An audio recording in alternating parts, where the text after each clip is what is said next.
Family, so does this look like someone who doesn't like their coach? Because that's the narrative that has been going around with basically Caitlin Clark being unhappy with Stephanie White, and a lot of people are trying to say that Stephanie White is making Christy Sides, who was the past coach before Stephanie White, look like a genius. Because when we talk about Caitlin Clark and her relationship with Indiana Fever, head coach Stephanie White, the internet can't seem to decide. But if you look at this image that I'm showing on the screen right now, Caitlin Clark and Coach White celebrating together on the sideline, that doesn't scream drama. It looks like trust, it looks like respect, and maybe even a little bit of chemistry here. Now, and this is more than just a viral photo, obviously. It's a window into what's really behind the scenes with the Indiana Fever, from coaching decisions to injury updates and the addition of Aari McDonald.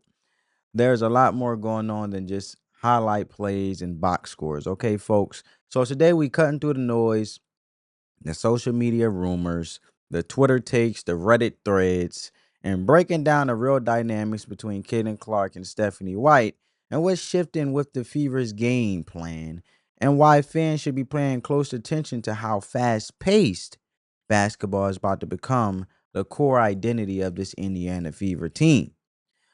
And I want to show you guys a clip now in regards of a demonstration of that fast pace action. However, I had to mute the sound due to copyright purposes, but check it out. That's Aari McDonald going down. She dribbled over across right in front of Paige Buckers. Boom. Layup. Smooth, swift. And they're making their layups tonight. The Indiana Fever was making their layups last night. Aari McDonald made her layups, and it was just a phenomenal game, right? Then we look at this other phenomenal play when it comes to Aari McDonald and Kelsey Mitchell. So check it out. Aari McDonald come down, dishes it, in transition, running, fast pace, boom. Phenomenal. It was like a fireball pass. I guess you can say for a Dragon Ball Z type of pass. Vroom.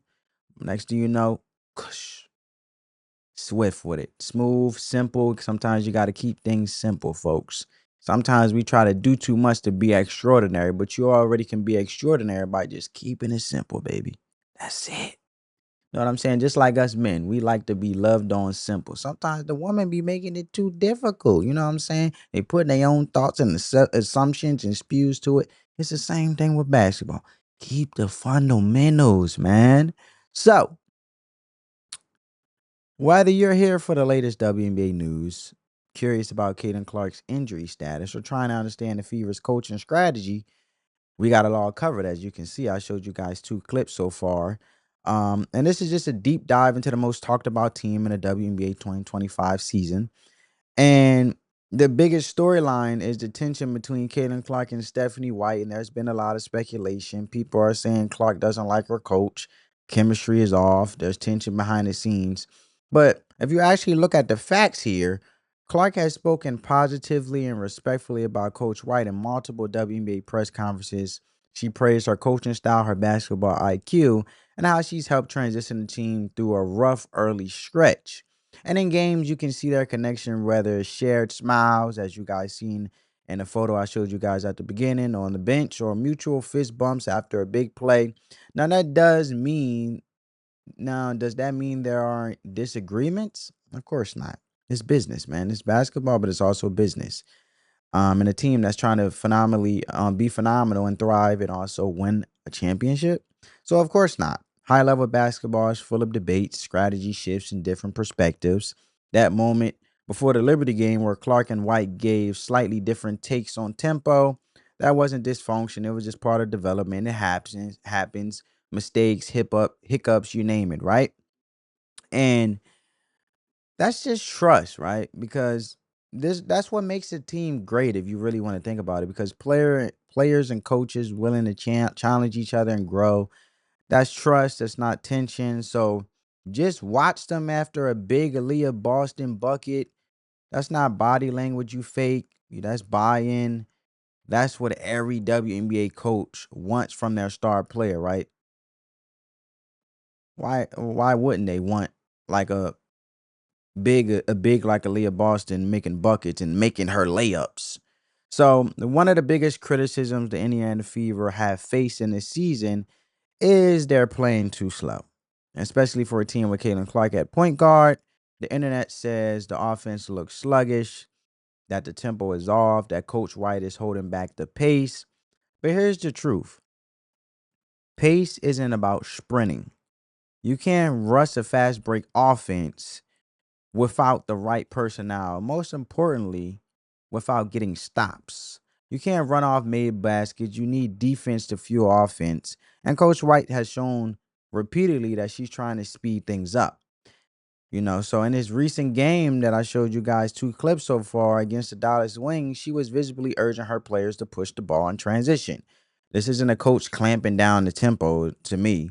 It's a coach waiting for our team to catch up to the system, and that's where Aari McDonald changes everything. If there's one move that might quietly transform the Fever season, it's the addition of Aari McDonald. While the headlines focus on Clark, McDonald brings elite speed and relentless energy, and she doesn't hesitate. She gets the ball and goes, right? So that's something that the team didn't have earlier in this season, especially when Clark was sidelined. McDonald's presence opened up the floor, creating instant pace and offensive rhythm that the team struggled to find in the half court. That's why a lot of people were on the Aari McDonald effect, which we'll get into in a minute. And it's not just about her scoring with Aari in the game. Clark doesn't have to carry the tempo alone. She can play off the ball, relocate, and find open shots, something she does as well as anyone in women's basketball. Kelsey Mitchell called McDonald a gut checker, and that grit is spreading across the team. So check out this clip. It's an unbelievable pickup for us. She's great on both ends. And she's a gut checker too. We kind of like gritty players, and I think our team we want that to be our DNA. And I think that even though we don't pass a look contest as far as guards and being short, we bring a lot to the table. Big guards. Big guards. We bring a lot to the table when it comes to wanting to be the best on both ends of the floor, and I think that's what you see from Aari McDonald. Well, there you have it, right? So now Mitchell, Clark, McDonald, Lexi Hall make up one of the fastest tough backcourts in the WNBA 2025 season. Yes, they're small, obviously, and yes, some matchups are going to be tough defensively, but the upside is clear. This group can run in this division Stephanie White is leaning into. But even the best systems need the right pieces. You take the Wanabana, right? For example, she was benched early in the season, not because she isn't talented, but because she didn't fit the fast-paced style Indiana is building. And that's a bold call from a first-year coach, but it sends a message: if you're not helping us run, we're moving on.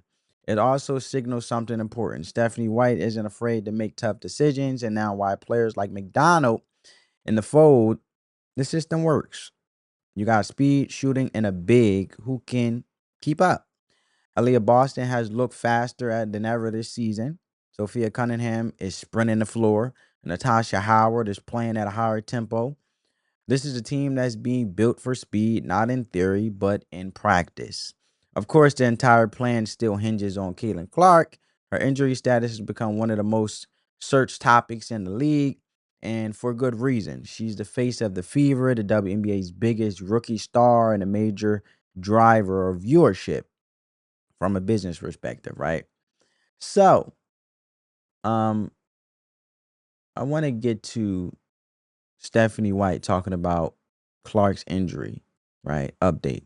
Check it out. Finding out this morning that we probably need to hold out again today. It really is a day-to-day thing, and I think for us, making sure that we're prioritizing her long-term health and wellness. It's anybody who's had some of these types of injuries understand that sometimes it's a process. She's a quick healer, and she's been doing everything that she can to get back on the floor. So we just want to make sure that we're hypersensitive to the big picture. Was it just how she felt this morning, or did she do some sort of a trial go this morning? Because I'm sure she did some stuff with our athletic training staff. I defer to them when it comes to medically related questions, but and then I do as I'm told. What's the confidence level? What's the confidence level after a little bit of a mini break that's coming up that probably be enough time for? Again, I kind of stay in my lane. I allow our medical staff to make those decisions. The most important thing to me is that she's healthy and ready to go, so that we don't have any setbacks. So when they tell me that that's the case, then we'll get her out there. What are you looking? Well, there you guys have it. So she mentioned about being hypersensitive to Clark's long-term health, and it's not believed to be serious, but they're playing it safe, and that's the right call. I mean, you will want their coach to be um, in support of making the right decision for your future and your career. In this case, her profession. This is their job still at the end of the day. And reports suggest all of Clark's injuries this season have been on the same side of her body, which raises concerns about overuse and compensation. And you don't want a mild injury turn into a major one just because you rush back too fast. That said, there's optimism. Clark could be back for the Commissioner's Cup or soon after. If not Tuesday, maybe Thursday. Either way, the Fever aren't hiding her status. They're just being smart. And once she's back, watch out. With Clark healthy, McDonald pushing the pace, Boston playing faster, and the rest of the team falling into rhythm, Indiana might become one of the fastest teams in the WNBA. Not just exciting, but efficient. And that's not wishful thinking. That's where the data is pointing. And their tempo is increasing. Their scoring transition is up. Their synergy between players are starting to click, and it's all happening in just the first half of the WNBA 2025 season. So here's the bottom line: the Indiana Fever aren't a finished product, but they're getting closer. They have the youth, they have the upside, and now they have the identity. If Clark returns at full strength and the backcourt continues to gel, this team could push for a playoff spot, and more importantly, they're showing the kind of strength that builds a true WNBA contender over time. And this is the beginning of something, maybe not a championship season yet, but the start of a real movement, a team built around pace, precision, and players who believe in each other. And this is what the future of women basketball looks like, and it's running straight through Indiana. Let me know your guys' thoughts down in the comments below. On that note, family, peace.